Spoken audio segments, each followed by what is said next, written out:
ஒரு வசனத்தை வாசிப்போம். ரோமர் 8ஆம் அதிகாரம் 11வது வசனம். அன்றியும் இயேசுவை மரித்தோரிலிருந்து எழுப்பினவருடைய ஆவி உங்களில் வாசமாயிருந்தால், கிறிஸ்துவை மரித்தோரிலிருந்து எழுப்பினவர் உங்களில் வாசமாயிருக்கிற தம்முடைய ஆவியினாலே சாவுக்கேதுவான உங்கள் சரீரங்களையும் உயிர்ப்பிப்பார். ஆண்டவரே, எங்களோடு கூட நீர் பேசும். ஆவியானவரே, எங்களை சரியான வழியில் நடத்துங்க.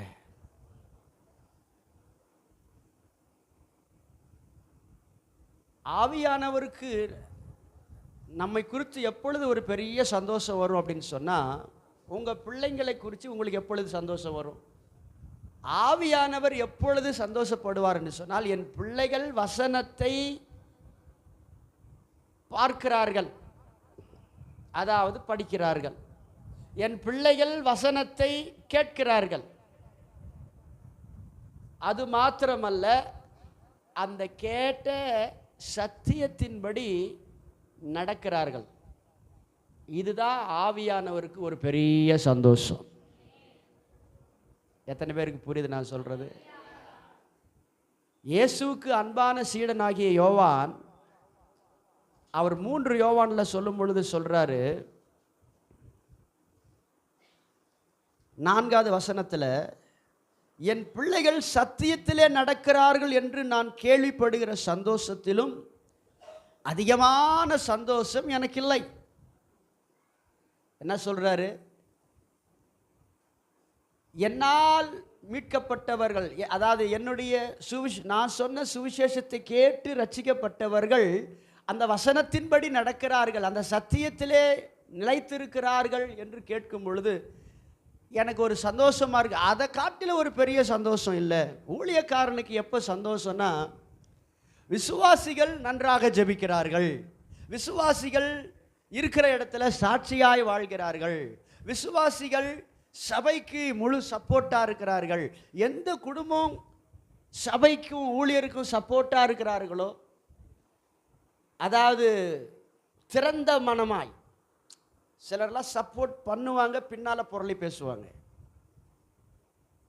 திறந்த முகமாய், நம்முடைய சபை, நம்முடைய பாஸ்டர், நாம் இந்த சபையை கட்டணுன்ற அந்த ஒரு ஆதங்கத்தோடு இந்த சத்தியத்தில் ஒழுங்காக வாழ்ந்தும் சபையினுடைய சட்ட திட்டங்களுக்கு உட்பட்டும் இருக்கிற இடங்களிலே கர்த்தரை முக்கியத்துவப்படுத்தியும் வாழ்கிற நபர்களை பார்க்கும் பொழுதுதான் ஊழியக்காரருக்கு ஒரு சந்தோஷம் வரும். அதான் பெரிய சந்தோஷம் ஊழியக்காரனுக்கு. சரி, நம்ம ரட்சிப்புக்குள் நடத்தின இந்த அம்மா, இந்த ஐயா சரியான வழியில் நடக்கிறாங்களே, சாட்சியாக இருக்கிறாங்களே, கர்த்தருக்குன்னா முக்கியத்துவம் கொடுக்குறாங்களே, கர்த்தருடைய காரியத்தில் முன்னால் நிற்கிறாங்களே அப்படின்ற ஒரு எண்ணங்கள் எல்லாம் ஆட்டோமேட்டிக்காக அதை பார்க்கும் பொழுது அந்த ஊழியக்காரருக்கு சந்தோஷம் வரும். அந்த சந்தோஷத்தில் கர்த்தரை துதிக்கும் பொழுது அந்த நபருக்கு இன்னும் தேவன் தம்முடைய ஆசீர்வாதங்களை விட்டு. எத்தனை பேருக்கு புரியுது? அப்போ ஆவியானவர், கர்த்தருக்கு ஸ்தோத்திரம், வரும் பொழுது அவருடைய வசனத்தின்படி ஏதோ ஒன்றை அவர் செய்கிறார். இந்த 11வது வசனத்தில் பார்க்கும் பொழுது 2 காரியங்கள் சொல்லப்பட்டிருக்கிறது. இயேசுவை மரித்தோரிலிருந்து எழுப்பின ஆவியானவர் ஒன்று. ரெண்டாவது என்ன? அந்த கிறிஸ்துவை விசுவாசிக்கிறவர்கள் உள்ளத்திலே ஆவியானவர் இருக்கிறபடினால் அந்த ஆவியானவராலே இயேசுவை எப்படி உயிரோடு எழுப்பினாரோ அதே போல நம்மையும், அவரை விசுவாசிக்கிற பிள்ளைகளையும் அவர் உயிரோடு எழுப்புவார். இரண்டாவது இதில் ஒரு காரியம் நமக்கு வெளிப்படுகிறது. ஆவியானவர் வாசம் பண்ணுகிறார். எங்க வாசம் பண்ணுகிறார்? சரீரத்தில் வாசம் பண்ணுகிறார். இந்த சரீரம் கடைசி வரைக்கும் இருக்க போறது கிடையாது. இந்த சரீரமாகிய வீடு ஒரு நாள் இடிந்து அழிந்து போகும். என்பது அவருக்கு நன்றாய் தெரியும். அல்லேலூயா சொல்லுங்களேன். அப்படி இருக்கும் பொழுது அவர் வாக்கு கொடுக்கிறார், சாவுக்கேதுவான உங்கள் சரீரங்கள், இந்த சரீரத்தில் நீ இருக்கிறாய், இந்த சரீரத்துக்குள்ள நான் வந்து வாசம் பண்ணி கொண்டிருக்கிறேன். ஒரு நாள் இந்த சரீரம் இல்லாமல் போய்விடும். ஆனால் இந்த சாவுக்கேதுவான இந்த சரீரத்தை மகிமையின் சரீரமாக கர்த்தர் மாற்றுவார். அல்லேலூயா. இன்னொரு காரியத்தை உங்களுக்கு சொல்றேன். சாவுக்கேதுவான சரீரம் என்று சொல்லும் பொழுது நீங்கள் மரணத்தை மாத்திரம் நீங்கள் நினைத்து கொள்ளக்கூடாது. உங்கள் சரீரத்தில் எந்த அவயங்களெல்லாம் கெட்டு போயிருக்கிறதோ, எந்த அவயங்களெல்லாம் பலவீனமாய் கொண்டிருக்கிறதோ, அதெல்லாம் மரணத்தை நோக்கி போய் கொண்டிருக்கிறது. அப்படி கெட்டு போயிருக்கிற பலவீனமாக இருக்கிற உன் சரீரத்தில், அது நரம்பு பலவீனமாக இருக்கலாம், எலும்பு பலவீனமாக இருக்கலாம், சதைகள் பலவீனமாக இருக்கலாம், இல்லை உன்னுடைய ரத்தத்தில் பிரச்சனைகள் இருக்கலாம், உன் தோளில் பிரச்சனைகள் இருக்கலாம். எந்த பிரச்சனைகளாக இருந்தாலும் அந்த சாவுக்கேதுவான உன் சரீரத்தில் கிரியை செய்கிற அந்த பலவீனங்களை கர்த்தர் மாற்றி உனக்கு நல்ல ஆரோக்கியத்தை தருவார். ஏன்னா அவருடைய தழும்புகளால் நீ குணமானாய். இயேசு தம்முடைய ஆவியானவர் மூலமாக இந்த பூமியிலே செயல்பட்டார். ஆவியானவர் மூலமாக மரித்து போன இயேசுவினுடைய சடலத்தை 3ஆம் நாளிலே உயிரோடு கூட எழுப்பினார் என்று சொன்னால், உன்னுடைய சரீரத்தில் இருக்கிற பலவீனத்தை அவருக்கு மாற்றுவது லேசான காரியமா இல்லையா? செத்து போய் கிடந்த 3 நாளாக கல்லறைக்குள் இருந்த இயேசுவை ஆவியானவர் உயிர்ப்பித்தார், உயிரோடு எழுப்பினார். அப்படி என்று சொன்னால் டாக்டர் சொல்லியிருப்பாங்க, இது ஒன்றுமே பண்ண முடியாது. இப்போ இறந்தவங்களுக்கு டாக்டர் சொல்கிற ரிசல்ட் என்ன? இறந்துட்டாங்க ஒருத்தர், டாக்டர் என்ன சொல்லுவாங்க? சொல்லுங்க. இதுக்கு மேலே ஒன்றுமே சொல்லுங்க, இதுக்கு மேலே ஒன்றுமே பண்ண முடிஞ்சது, எல்லாம் முடிஞ்சிருச்சு. நாங்கள் எவ்வளவு முயற்சி எடுத்தோமோ எங்களால் முயற்சி எடுத்தோம், ஆனால் எங்களால் காப்பாற்ற முடியல, ஐ எம் சாரி அப்படின்னு சொல்லி அந்த பாடியை நம்ம கையில் கொடுத்துருவாங்க. சரியா? நான் சொன்னது புரிஞ்சிச்சா? ஆனால் அந்த எல்லாம் முடிந்தது என்ற அந்த செத்த சடலத்துக்குள்ள தம்முடைய ஆவியின் வல்லமையினால் இறங்கி, அல்லேலூயா சொல்லுங்களேன், ஆவியானுடைய சத்தம் வெளியே வந்தது இயேசுக்குள்ள இருந்து. வேற இடத்துக்கு வரேன். இப்போ நான் மரித்து கிடக்கிறார் லாசரு, 4 நாள் ஆகி போச்சு. இப்ப இயேசுக்குள்ள இருந்த ஆவியானவர் குரல் கொடுக்கிறார், லாசருவே வெளியே வா. என்ன சொன்னாரு? யோவான் எழுதின சுவிசேஷம் 11ஆம் அதிகாரம் 43வது வசனத்தில், லாசருவே வெளியே வா என்று உரத்த சத்தமாய் கூப்பிட்டார்.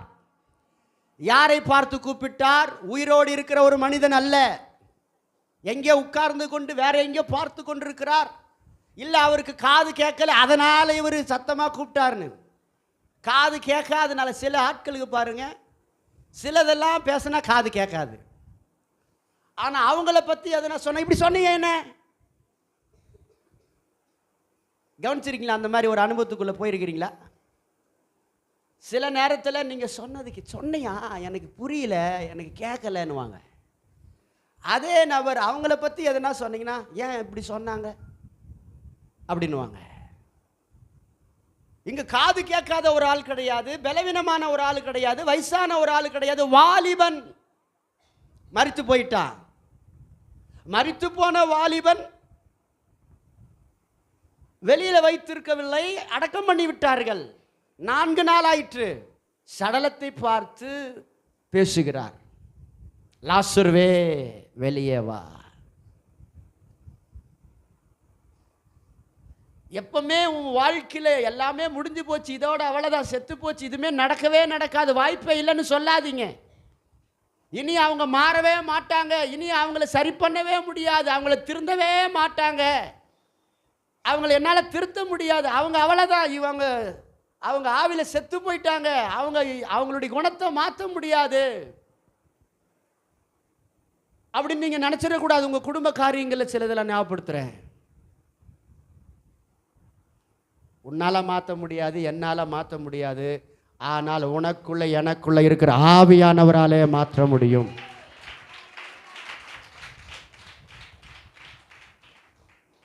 அது எந்த நிலையில இருந்தாலும் ஆவியானவர் வாழ்க்கையில செயல்பட முடியும். அவருக்குள்ள இருக்கிற ஆவியானவர் இயேசுவின் மூலமாக பேசினார். லாசருவே வெளியே வா என்று சொன்ன உடனே, அது சொல்லும் பொழுது பயந்து கொண்டு சொல்லல. ஆவியானவர் எப்பொழுதுமே முழு தைரியத்தோடும் முழு வல்லமையோடும் முழு பலத்தோடும் அல்லேலூயா இறங்கி வேலை செய்கிறவர். அவர் பயந்து கொண்டோ நடுங்கிக் கொண்டோ அவர் செயல்பட மாட்டார். சிலருக்கெல்லாம் சில வியாதிக்கு ஜெபம் பண்ணும்போது சில பிசாசுக்குன்னா பயந்து என்ன ஆயிருமோ ஏதாயிருமோ. அப்போ இவங்க மாம்சத்தில் யோசிக்கிறாங்க. உனக்குள்ள ஒரு யோசனை இருக்கணும். எனக்குள்ள அதே இயேசுக்குள்ள இருந்த ஆவியானவர் அவரை பார்த்து பிசாசை அதட்டினார். உடனே ஓடினதே. வியாதிகளை எல்லாம் சுகமாக்கினாரே, குஷ்டரோகிகளை சொஸ்தமாக்கினாரே, முடவர்களை நடக்க செய்தார்களே, செவிடரை கேட்க செய்தாரே. அவர் செய்யாத ஏராளமான அற்புதங்களும் இருக்கிறது. அது உங்களுக்கு தெரியுமா? அல்லேலூயா சொல்லுங்களேன். வேதத்திலே நாம் இயேசு செய்த அற்புதங்களை எல்லாம் பார்க்கிறோமே, இவ்வளவுதான் அற்புதம் என்று நீங்கள் நினைத்து விடக்கூடாது. அவர் செய்த அற்புதங்களாம் எழுதினால் உலகம் கொள்ளாது. அந்த அளவுக்கு அவர் அற்புதம் செய்து கொண்டே இருந்தார்.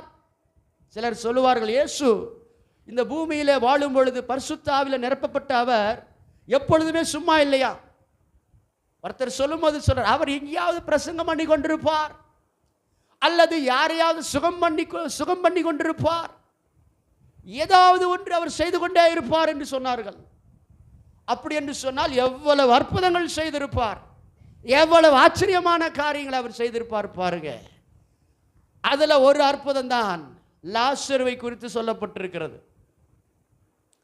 இறந்து போன அவனை எல்லா ஊர் மக்கள் எல்லாம் முடிவு பண்ணிட்டார்கள். இனிமேற்று முடிந்தது, ஐயோ வாலிபன் இறந்து விட்டானே, வாழ்க்கையை அவன் பார்க்கவில்லையே, இந்த உலகத்தில் வாழ வேண்டிய விதத்தில் அவன் வாழ முடியாமல் இறந்து போயிட்டானே. ஆனால் இயேசுவினுடைய அந்த மனதுருக்கம், ஒருவரும் கெட்டு போகக்கூடாது என்று நினைத்தவர், மரண இருளில் இருக்கிறவர்களுக்கு பெரிய வெளிச்சமாக உதித்தவர், இறங்கி வந்தார். இயேசுக்குள்ள இருந்து பேசினார். லாசருவே வெளியே வா என்று சத்தமாய் சொன்னார். அல்லேலூயா சொல்லுங்களேன். உன் வாழ்க்கையில் பிரச்சனைகள் இருக்கும் பொழுது, உன் வாழ்க்கையில் நெருக்கங்கள் இருக்கும் பொழுது, உன் வாழ்க்கையில் போராட்டங்கள் இருக்கும் பொழுது, வாயை திறந்து பேச விடாதபடி உன் துக்கம் தொண்டையை அடைக்கும். உன் எண்ணங்களுக்குள்ள பிசாசு எதிராய் பேசுவான். பார் உன்னுடைய பிரச்சனை இப்படி இருக்கிறது, பார் உன் போராட்டம் இப்படி இருக்கிறது, நீ என்ன செய்ய போகிறாய் என்று அவன் உனக்குள்ள சில கேள்விகளையும் சில சந்தேகங்களையும் சில அவமானங்களையெல்லாம் நினைப்பூட்டுவான். சில விழுந்து போனவர்களெல்லாம் ஞாபகப்படுத்துவான். சில காரியங்களாம் உன்னை நினைக்க வைத்து இன்னும் உன்னை சோறுக்குள்ளாக்க நினைப்பான். நன்றாய் புரிந்து கொள்ளுங்கள். சோர்ந்து போகிற நேரத்தில், உங்களுக்கு சோர்வாயிருக்கிற சூழ்நிலைகள் உங்களை சுற்றி இருக்கும் பொழுது, நீங்கள் அப்போ தான் சொல்லணும், என்னை உண்டாக்கின என் தேவாதி தேவன் என்னோடு இருக்கிறார். இயேசுக்குள் இருந்த அதே ஆவியானவர், பரிசுத்த ஆவியானவர், வல்லமை நிறைந்த ஆவியானவர், அன்றைக்கு மரித்திருந்த லாசருவை உயிரோடு எழுப்பின ஆவியானவர் இன்றைக்கு இயேசுக்குள்ள எப்படி இருந்தாரோ அதே போல எனக்குள் இருக்கிறார். எனக்குள் இருக்கிறார். நான் எத்தனை முறை விழுந்தாலும் எழும்புவேன். எந்த தீய சக்தியாலும் என்னை பின்னுக்கு தள்ள முடியாது. நான் முன்னேறி செல்வேன். சாவுக்கு ஏதுவான என் சரீரத்திலே அவருடைய வல்லமையினாலே உயிர் பெற செய்வார். வேலை செய்யாத அவயங்கள், வேலை செய்யாத உறுப்புகள் எல்லாம் அவருடைய வல்லமையினாலே சுகம் உண்டு, ஆரோக்கியம் உண்டு, திரும்ப உயிர்ப்பிக்கப்படும். இருதயம் பலப்படும், எலும்புகள் பலப்படும், நாவுகள் பலப்படும், கண்கள் தெளிவடையும், காதுகள் திறம்பட கேட்கும். ஏனென்றால் சாவுக்கு ஏதுவான என் சரீரத்தை உயிர்ப்பிக்கும்படியாக என்னை உண்டாக்கினவர் என்னோடு கூட இருக்கிறார். கரங்களை தட்டி ஆமென் சொல்லுங்களேன். எத்தனை பேருக்கு புரியுது நான் சொல்றேன்? சாவுக்கு ஏதுவான உன் சரீரத்தை இன்றைக்கு உயிர்ப்பிப்பாராக. ஒரு அற்புதத்தை கர்த்தர் உனக்கு செய்வாராக. அல்லேலூயா. நன்றாய் கவனிங்க. ஆவியானவர் உன்னை ஆட்கொண்டால் அற்புதம் நடக்கும். ஆவின் எண்ணத்தை நீ வளர்த்து கொண்டால் நீ இன்னும் ஆசீர்வாதமாய் மாறுவாய். ஆனால் மாம்ச எண்ணங்களுக்கு நீ இடம் கொடுத்தால் ஆரோக்கியத்தை காண முடியாது. இந்த மாம்சமும் ஆவி ஒன்றுக்கொன்று விரோதமாய் செயல்பட்டு கொண்டிருக்கிறது. மாம்ச எண்ணங்கள் உன்னை கீழ்நோக்கி இழுத்து கொண்டு போகும். தோல்விகளுக்குள்ள, நஷ்டங்களுக்குள்ள, ஏமாற்றங்களுக்குள்ள, அவமானங்களுக்குள்ள, பலவீனங்களுக்குள்ள கொண்டு போகும். ஆனால் ஆவின் என்னுடைய எண்ணம் ஆட்கொள்ளப்படும் பொழுது விசுவாசத்திலும் நம்பிக்கையிலும் முன்னேற்றத்திலையும் நான் வேகமாய் மேலே சொல்லுவேன். ஆமென் சொல்லுங்களேன். கவனிங்க, வாசிங்க. அதே 8ஆம் அதிகாரத்தில் 5வது வசனம் பாருங்க. அன்றியும் மாம்சத்தின்படி நடக்கிறவர்கள் மாம்சத்துக்குரியவைகளை சிந்திக்கிறார்கள், ஆவின்படி நடக்கிறவர்கள் ஆவிக்குரியவைகளை சிந்திக்கிறார்கள். மாம்ச சிந்தனை மரணம், ஆவின் சிந்தையோ ஜீவனும் சமாதானமுமாம். மாம்சத்தின்படி நடக்கிறவர்கள் தன்னுடைய அவனுடைய சுபாவத்தின்படி, அவனுடைய குணத்தின்படி, அவனுக்கு என்ன தோன்றுகிறதோ, அவனுடைய திறமையை சார்ந்து, அவனுடைய அறிவை சார்ந்து, அவனுடைய அனுபவங்களை சார்ந்து எவன் செய்து நடக்கிறானோ அவன் இந்த பூமியிலே ஒரு வெற்றிக்குள்ள கடந்து போக முடியாது, சுகத்துக்குள்ள கடந்து போக முடியாது, நன்மைக்குள்ள கடந்து போக முடியாது. ஏன்னா அவனுடைய சிந்தனை கெட்டு போயிருக்கிறது. மனுஷனுடைய சிந்தனை என்ன இருக்கிறது? கெட்டு போயிற்று. எப்போவோ முதல் மனிதன் விழுந்தான அப்பவே கெட்டு போயிடுச்சு. கெட்டு போனதுக்கு என்னென்ன அடையாளம்? என் சிந்தனை எப்படி கெட்டு போச்சுன்னு சொல்றீங்க? கெட்டு போச்சுன்னா அது கெட்டு போயிட்டுறதுக்கு அடையாளம் என்னன்னா, உன்னால அழாமல் இருக்க முடியல, பயப்படாமல் இருக்க முடியல, சந்தேகப்படாமல் இருக்க முடியல, கவலைப்படாமல் இருக்க முடியல, கோபப்படாமல் இருக்க முடியல, தேவையில்லாத எண்ணங்களை சிந்திக்காமல் உன்னால் இருக்க முடியல. நான் சொல்றது உங்களுக்கு புரிதுங்களா இல்லைங்களா? இதையெல்லாம் பார்க்கும் பொழுது என்னுடைய சிந்தை கெட்டு போயிருக்கிறது. இந்த கெட்டு போன சிந்தனையின்படி நான் சிந்தனையை பயன்படுத்தி என் குடும்பத்தில் நல்ல விஷயங்கள் நடக்கணும், என் பிள்ளைகள் வாழ்க்கையில் நல்ல விஷயங்கள் நடக்கணும், நான் முன்னேறி செல்லணும்னு நினைக்கும் பொழுது அங்கே தடையாக இருக்கிறது. ஏன்? உன் எண்ணம் கெட்டு இருக்கிறது. ஆகவே நீ செய்கிற காரியங்களெல்லாம் நன்மையாய் பார்க்கிறது ரொம்ப கடினமாக இருக்கிறது. ஆனால் அந்த கெட்டு போன சிந்தனையை ஆவியானவருக்கு நீ விட்டு கொடுக்கும் பொழுது, உன் எண்ணங்களுக்கு அவரை விட்டு கொடுக்கும் பொழுது, உன் வாழ்க்கையில் அவரை அங்கீகரிக்கும் பொழுது, உன் வாழ்க்கையிலே அவருக்கு முக்கியத்துவம் கொடுக்கும் பொழுது, நான் தேவனுடையவன் என்ற எண்ணத்திலும், நான் தேவனுடைய பிள்ளையாயிருக்கிறேன் என்ற உணர்விலும், இந்த பூமியிலே நான் தேவனுக்காக வாழ அழைக்கப்பட்டேன் என்ற உணர்வோடு கூட முழுவதுமாக ஆவியானவர் எனக்குள்ளிருந்து செயல்பட வேண்டும் என்று என்னை நான் அர்ப்பணிக்க வேண்டும். அல்லேலூயா. இதுக்கு முந்தின அதிகாரத்திலெல்லாம் பார்க்கும் பொழுது கிருபையை குறித்து பேசுகிறார். அவருடைய கிருபையினால நீங்கள் ரட்சிக்கப்பட்டிருக்கிறீர்கள் என்று சொல்லி. ஆனால் 8ஆம் அதிகாரத்தில் வரும் பொழுது ஆவியானவருக்கு முக்கியத்துவம் கொடுத்து பேசுகிறார். ஏன் ஆவியானவருக்கு முக்கியத்துவம் கொடுத்து பேசுகிறார்? 7ஆம் அதிகாரத்தில் பாருங்கள்,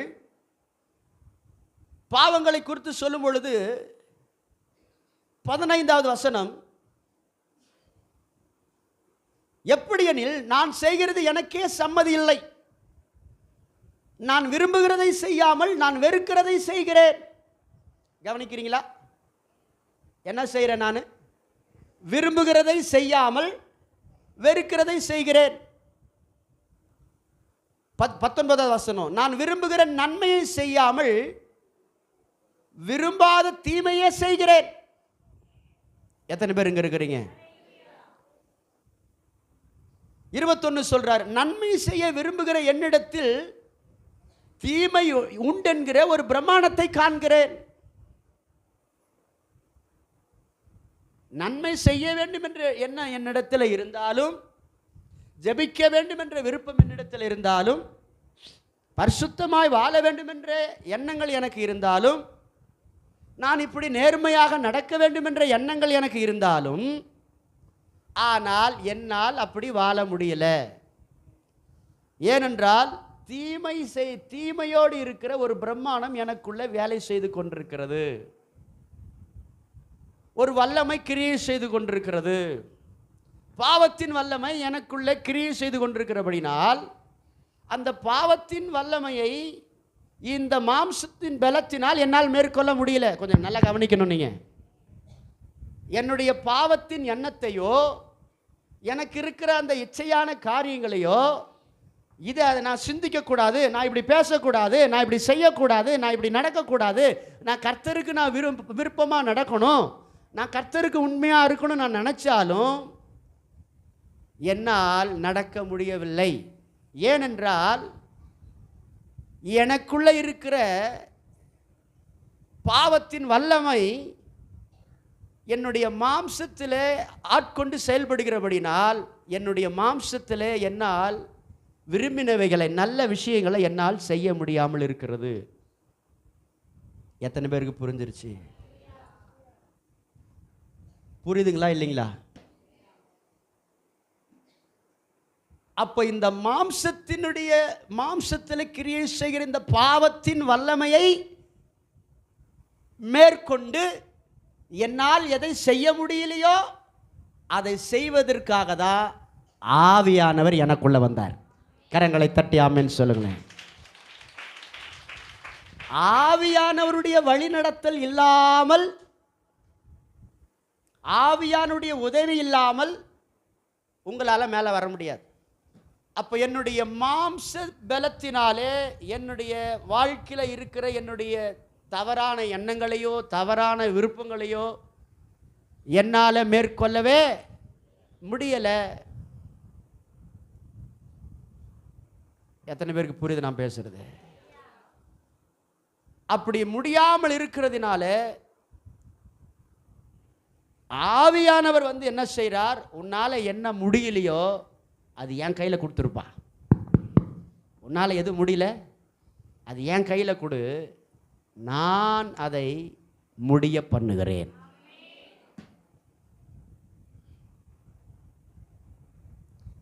சில விஷயங்களை உங்களால் விட முடியல தானே, சில விஷயங்களை உங்களால் மாற்றிக்க முடியல, அந்த புத்தி இன்னும் மாறலை. சில ஊழியக்காரெலாம் சொல்லுவாங்க, இந்த ஆளை சுட்டு போட்டாலும் இந்த புத்தியை, அது ஒரு விதத்தில் யோசித்து பார்த்தா அப்படி இருக்குது பாருங்கள். 25 வருஷமாக விசுவாசியாக இருப்பாங்க, 20 வருஷமாக விசுவாசியாக இருப்பாங்க, அந்த புத்தி அப்படியே தான் இருக்கும். பொறாமை போகவே போகாது, பெருமை போகவே போகாது, கீழ்ப்படியாமல் போகாது. அப்போ என்னுடைய சொந்த முயற்சினால, என்னுடைய மாம்ச பலத்தினால எனக்குள் நான் நன்மை செய்ய வேண்டும் என்ற விருப்பம் இருந்தாலும் அதை செய்யக்கூடாதபடிக்கு என்னை அடக்கி வைத்து என்னை அடிமைப்படுத்தி கொண்டிருக்கிற ஒரு பாவம் பிரமாணம் எனக்குள் கிரியை செய்கிறது, ஒரு வல்லமை கிரியை செய்து கொண்டிருக்கிறது. அந்த பாவத்தின் வல்லமையிலிருந்து என்னை விடுவிக்க, அந்த பாவத்தின் வல்லமையோடு கூட நான் போராடி ஜெயிக்க, அதை எதிர்க்க. நேற்று ஜெயித்தேன், நேற்று எனக்கு சோதனை வந்தது, நேற்று எனக்கு பாவத்தில் விழக்கூடிய ஒரு சோதனை வந்தது, இல்லை என்ன மாம்சத்தில் எனக்கு ஒரு பலவீனம் வந்தது. அதை பார்த்து நான் சோர்ந்து போகாமல் இயேசுவின் நாமத்தில் ஆவியானுடைய பலத்தினாலே எதிர்த்தேன், போராடினேன், நேற்று வெற்றி பெற்றேன். இன்றைக்கும் நான் வெற்றி பெறணும், நாளைக்கும் வெற்றி பெறணும், நான் வாழும் வரைக்கும் நான் வெற்றி பெற்று கொண்டே இருக்க வேண்டும். நான் பாவத்திற்கு எதிர்த்து போராடாமல் என்னால் முடியவில்லை, என்னால் முடியவில்லை, என்னால் இதை விட முடியவில்லை, என்னால் இதை மாற்றிக்கொள்ள முடியவில்லை, என்னால் இதை சரி செய்ய முடியவில்லை என்று சொல்லி நான் தொடர்ந்து நான் பேசுகிற வார்த்தையை மாற்றிக்கொள்ளவில்லை, செய்து கொண்டிருக்கிற ரகசிய பாவங்களை விடவில்லை, என்ன அது நான் பலவீனமாயிட்டேன், என்னால் அதிலிருந்து வெளியே வர முடியவில்லை என்று சொல்லி நாம் அதற்கு அடிமையாகிவிட்டோம் என்ற நிலைமையில் இருப்போம் என்றால், இந்த பாவத்திற்கு அடிமையான ஒரு மனிதன் அன்றையும் இயேசுவை மரித்தோர்ந்து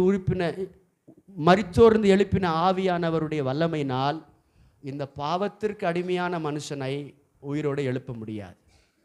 நான் எந்த உயிர்த்தெழுதலில் பேசுகிறேன்? நித்தியத்தை குறித்து பேசுகிறேன். அவன் நித்தியத்தை காண முடியாது. நான் சொல்கிறது எத்தனை பேருக்கு புரியுது? உனக்கு போராட்டம் உண்டு. ஒவ்வொரு நாளும் நீ போராடணும், மாம்சத்தில் போராடணும். பாவம் உன்னை எப்படியாவது உன்னை கீழே தள்ளி உனக்கு பலவீனங்களை கொடுத்து, உனக்கு சிந்தனை, கவலை, போராட்டம், குடும்பத்தில் குறித்த குழப்பம், இதையெல்லாம் கொடுத்து உனக்கு நஷ்டத்தெல்லாம் கொடுத்து உன்னை அப்படியே கீழே தள்ளினு இந்த மாம்சம் செயல்பட்டு கொண்டிருக்கிறது. சப்போர்ட்டா பிசாசு வேலை செய்கிறான். ஆனால் இதை எதிர்த்து நீ போராட வேண்டும், எதிர்த்து நிற்க வேண்டும். அப்போ உன்னுடைய சொந்த பலத்தினாலே உன்னால் எதிர்த்து நிற்க முடியல.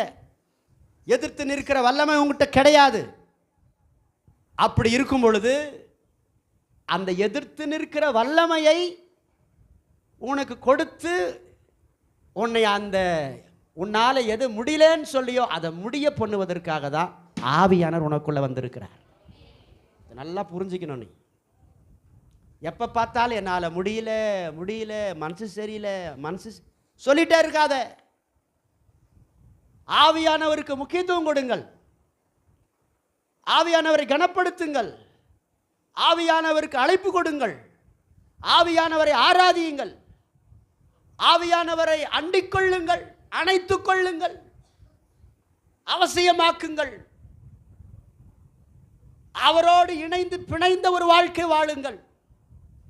உன் வாழ்க்கையில் நீ எதில் முடியலன்று, எந்த இடத்துல தோத்து இருக்கிறோ, எந்த இடத்துல பலவீனமாக இருக்கிறியோ அந்த இடத்துல கர்த்தர் கிரியை செய்வார், ஆவியானவர் கிரியை செய்வார்.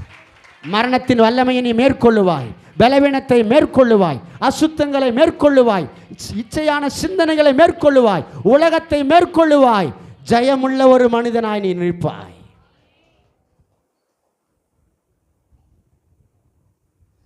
ஏன் இந்த மாம்ச சிந்தையை குறித்து நான் இவ்வளவு அழுத்தமாய் சொல்லிக் கொண்டிருக்கிறேன்? 7வது வசனம், ரோமர் 8:7. மாம்ச சிந்தை தேவனுக்கு விரோதமான பகை. தேவனுக்கு பிடிக்காத ஒன்று மாம்ச சிந்தை. ஏன்னா அவனுடைய மாம்ச சிந்தை எப்பவுமே இச்சையும் சுகபோகமாய் வாழ வேண்டும் என்றும், சுயநலமும், தான் விருப்பப்பட்டதெல்லாம் செய்ய வேண்டும் என்றே அவனுடைய மாம்சத்தில் ஓடிக்கொண்டிருக்கும். அது தேவனுக்கு விரோதமான பகை. யாக்கோபு 4:4. உலக சிநேகிதம் தேவனுக்கு விரோதமான பகை என்று அறியீர்களா? ஆகையால் உலகத்துக்கு சிநேகிதனாயிருக்க விரும்புகிறவன் தேவனுக்கு பகைஞனாயிருக்கிறான், தேவனுக்கு விரோதியாயிருக்கிறான். அப்ப மாம்ச சிந்தை உலகத்தை சிநேகிக்கிறது. உலகம் உலகம் உலகம், வேலை, பணம், அதை நினைச்சதெல்லாம் செய்யணும், விரும்பினதெல்லாம் பார்க்கணும், விரும்பினதெல்லாம் சாப்பிடணும், கட்டுப்பாடு இல்லாத வாழ்க்கை, தேவனுக்கு பயப்படாத வாழ்க்கை, பக்தி இல்லாத வாழ்க்கை, அவருக்கு முக்கியத்துவம் கொடுக்காத வாழ்க்கை, தன்னை குறித்தே கவலைப்பட்டு கொண்டிருக்கிற வாழ்க்கை, இரக்கமில்லாத வாழ்க்கை, மற்றவர்களுக்கு குறித்து அக்கறை இல்லாத ஒரு வாழ்க்கை. இதான் மாம்ச சிந்தை. எத்தனை பேர் இருக்கிறீங்க? அப்ப மாம்ச சிந்தை தேவனுக்கு விரோதமான பகை. எத்தனை பேருக்கு புரிய ஆரம்பிக்குது? அது என்ன செய்கிறது? தேவனுடைய சட்டத்துக்கு கீழ்ப்படியாமலும் கீழ்ப்படிய கூடாமலும் இருக்கிறது. இந்த மாம்ச எண்ணம் என்ன பண்ணுகிறது? தேவனுடைய வார்த்தைக்கு கீழ்ப்படிய முடியல. அப்படியே நினைச்சாலும் முடிய மாட்டேனுது. எத்தனை பேருக்கு புரியுது நான் பேசுறது? கீழ்ப்படியணும்னு நினைச்சாலும் சொல்றீங்களா, செய்யணும்னு தான் நினைக்கிறேன், முடிய மாட்டேனுது பாஸ்டர். நீயே செய்யற மாதிரி இருந்தா, நீயே செய்யணும்னு நினைச்ச காரியத்தை செய்து முடிக்கிற திராணி உனக்குள்ள இருந்தா, ஆவியானவர் எதுக்கு இங்க வரணும்? இயேசு மேல ஆவியானவர் புறாவை போல இறங்கினார். ஆனால் 120 பேர் உட்கார்ந்த இடத்துல ஆவியானவர் ஏன் புறாவை போல இறங்கி வரல? அக்னிமயமான நாவுகளாக ஏன் இறங்கி வந்தாரு? நான் சொல்றது புரியுதா இல்லைங்களா? ஏன் இறங்கி வந்தாரு? ஏன் இறங்கி வந்தாரு? உன்னுடைய மாம்சத்தினுடைய கிரியைகளை, மீறுதல்களை, பலவீனங்களை, உன்னால் முடியாத காரியங்களை எல்லாம் அவருடைய வல்லமையினாலே சுட்டரிக்கும்படியாக, ஆவியானுடைய வல்லமையினாலே சுட்டரிக்கும்படியாக. சுட்டரிக்கிறதுனா நெருப்பு போட்டு ஏதோ சுடுறாருன்னு நினைக்க, வறுத்தெடுக்கிறாருன்னு அர்த்தம் கிடையாது. அந்த ஆவியானுடைய அக்கினி வல்லமை ஒரு மனுஷனுக்குள்ள வரும் பொழுது, எப்படி ஒரு நெருப்பு பட்டால் அது உருகிறதோ அதுபோல இந்த ஆவியானுடைய வல்லமை, அக்கினி வல்லமை ஒரு மனிதனுக்குள்ள கிரியை செய்யும் பொழுது, கடினமாக இருக்கிறவனுடைய இருதயம், கடினமாக இருந்து கொண்டு செய்து கொண்டிருக்கிற அந்த பாவத்தினுடைய வல்லமை, அந்த வல்லமை மேலே ஆவியானுடைய வல்லமை, அக்கினியினுடைய வல்லமையின் மூலமாக அது வெளிப்படும் பொழுது அவனுக்குள்ள அது உருக ஆரம்பிக்கிறது. அப்படி என்று சொன்னால் அது உடைத்து, அதை கர்த்தர் பிடுங்கி அவனுக்குள்ள உணர முடியாத அவனுடைய இருதயத்தில் உணர்ந்து அவன் கர்த்தரிடத்தில் அழுது தன்னை அர்ப்பணித்து சுத்திகரிக்கப்படுகிறான். அதுதான் நேற்று சொல்லும் பொழுது ஆவியானவர் எனக்கு ஒரு காரியத்தை சொல்லியிருக்கிறார். கடைசி காலத்தில் ஒரு எழுப்புதல் காத்திருக்கிறது. அந்த எழுப்புதலுக்கு முன்னாக ஒரு ஆழமான அழுகை ஒன்று வெளிப்படும். என்ன வெளிப்படும்? என்ன அழுகை? சொல்லுங்க, வாயை திறந்துட்டு பேசுங்க. ஆழமான அழுகை. ரொம்ப கவனிக்கணும் நீங்க இதை. அது நான் அந்நிய பாஷையில் ஜெபம் பண்ணி கொண்டிருக்கும் போது ஆவியானவர் எனக்கு உணர்த்தின காரியம். அது எங்கே காப்பி அடிச்சு பேசல. ஆழமான அழுகை அப்படி என்று சொன்னால் நல்லா கவனிக்கணும். மேலோட்டமாய் நீ எல்லாம் சரியா போயிட்டு இருக்கிற மாதிரி இருக்குது. உனக்கு கரெக்டாக தான் போகிறேன், ஜெபம் பண்ணுறேன், சபைக்கு போகிறேன், வரேன், பைபிள்லாம் படிச்சுட்டு இருக்கிறேன், நான் ஊழியெல்லாம் பண்ணுறேன் அப்படி நீ நினச்சிட்டு இருக்கிற.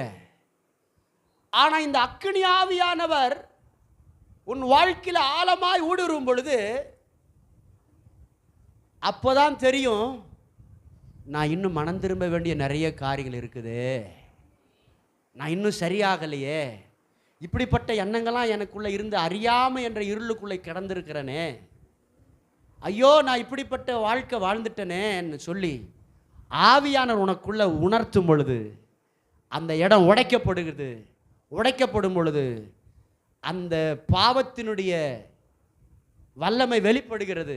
அந்த பாவத்தினுடைய கிரியை வெளிப்படும் பொழுது, அது வெளியே வரும் பொழுது உனக்குள்ள தேவனுக்கு விரோதமாக இப்படி இன்னும் மனந்திருமாமல் இந்த விஷயத்தில் இப்படியே இருந்திருக்கிறேனே என்று சொல்லி ஒரு ஆழமான கதறல் சத்தம் உனக்குள்ள வெளியே வரும். இது ஆவியானவரால் மாத்திரம்தான் கொண்டு வர முடியும், வேற யாராலையும் கொண்டு வர முடியாது. ஒரு ஆளை பார்த்து நீ நடந்துட்டு இருக்கிறது சரியில்லை, நீங்கள் போகிறது சரியில்லைன்னு நான் இப்போ சொல்கிறேன்னு வச்சுக்கோங்க. சிலரை பார்த்து சில நேரத்தில் கடவுளை தேடினா நீங்கள் அமைதியாக இருங்கன்றவங்க. அவங்களுக்கு புரியாது, என்னடா இவர் இப்படி பேசுகிறார். ஏன்னா அவங்க இருளுக்குள்ளே இருக்கிறாங்க, அவங்களுக்கு தெரியல, உணர்வில்லை. அவங்க எண்ணெல்லாம் எனக்கு வருமானம் வந்தால் போதும், என் பிள்ளைங்களுக்கு நல்லது நடந்தால் போதும், இவ்வளோதான், அதுக்கு மேலே தெரியல, அதுக்கு மேலே வாழ்க்கை இல்லைன்னு நினச்சிட்டாங்க எல்லாரும். இப்போ அதான் மனுஷனுக்கு பிரச்சனை. சம்பாதிக்கணும், கல்யாணம் பண்ணிக்கணும், பிள்ளை குட்டியை பெற்றுக்கணும், வாழ்க்கை நடத்தணும், பிள்ளைங்களை கல்யாணம் பண்ணிட்டு வயசானா செத்து போகணும், இதான் மனுஷ வாழ்க்கைன்னு ஒன்று இருந்தால் சத்தியமாக சொல்கிறேன், உங்களுக்கு எனக்கு இந்த பைபிளில் வேண்டாம், இங்கே வரவே வேண்டாங்க. எதுக்குங்க வரணும்? ஏன் சபைக்கு வரணும்? இது ஈஸியாக நீயே செஞ்சுட்டு போகலாமே. இதோட வாழ்க்கை முடியல, அல்லேலூயா சொல்லுங்களேன். இதோட வாழ்க்கை முடிஞ்சால் கிறிஸ்துவ ஜீவி வேஸ்ட்டு. கிறிஸ்துவ நம்புறது, விசுவாசிக்கிறது, கிறிஸ்துவை பற்றி நான் சாட்சி சொல்கிறது எல்லாமே பிரயோஜனம் இல்லாமல் போயிடும். அப்போ இதிலும் மேலானவைகளை கர்த்தர் எனக்கு வைத்திருக்கிறார். அல்லேலூயா சொல்லுங்களேன். இதிலும் மேன்மையான ஒரு பரலோகத்தை எனக்கு வச்சிருக்கிறார்.